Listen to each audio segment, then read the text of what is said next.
What's up guys, Franco here from the Achievement Hunter community, and in this video we'll be doing the 5 for Alan Wake. Dramatic music. Okay, so Alan Wake was released in May of 2010 for a couple different release dates depending on where you were in the world. And it is a third-person / action / thriller game.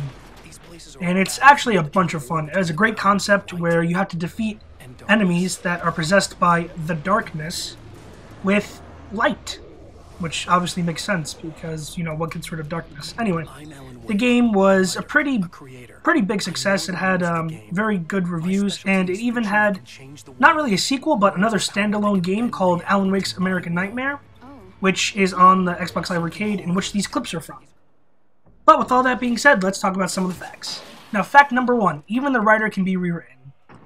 Now, although Alan Wake is known for having a very enticing, direct storyline that just grabs you, it was originally developed as an open-world game like GTA, but after 6 months of development, they said it was really hurting the storytelling, and it was hurting the pacing, so they scrapped it. And I think it was a good idea because, well, to scrap it, I mean, because it works so much better like the way it is now. But fact number 2, Alan Wake?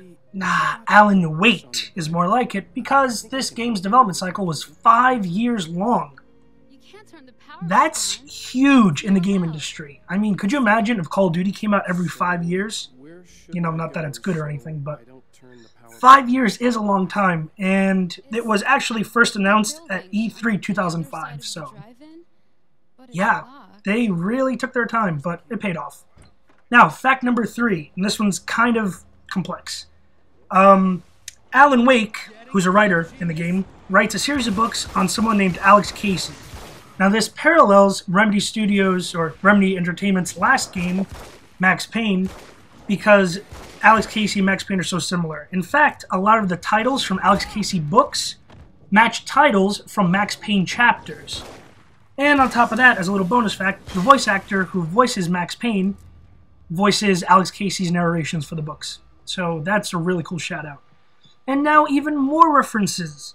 There's a band in the series called the Old Gods of Asgard, but who they really are the band called Poets of the Fall. And this also goes back to Max Payne 2, I believe, because that band contributed to the ending music for Max Payne 2. So Remedy does a really good job, you know, just tying together their series with nice little Easter eggs and stuff like that, and, you know, that's always enjoyable, right? And finally, fact number 5, and this is my favorite fact of the episode, mainly because it's a cool way to do something. The enemies in Alan Wake are really cool looking, but they're a bit off, and I've always wondered like how they developed the concept art for that. But what they really did was they made regular old enemies, but then they poured water on all the concept art pieces to make them look just a bit off, which is why they look so creepy and awesome like they do. But yeah, I love different ways of doing things. But that's it. Those are all the facts. And check back at achievementhunter.com for more. See ya.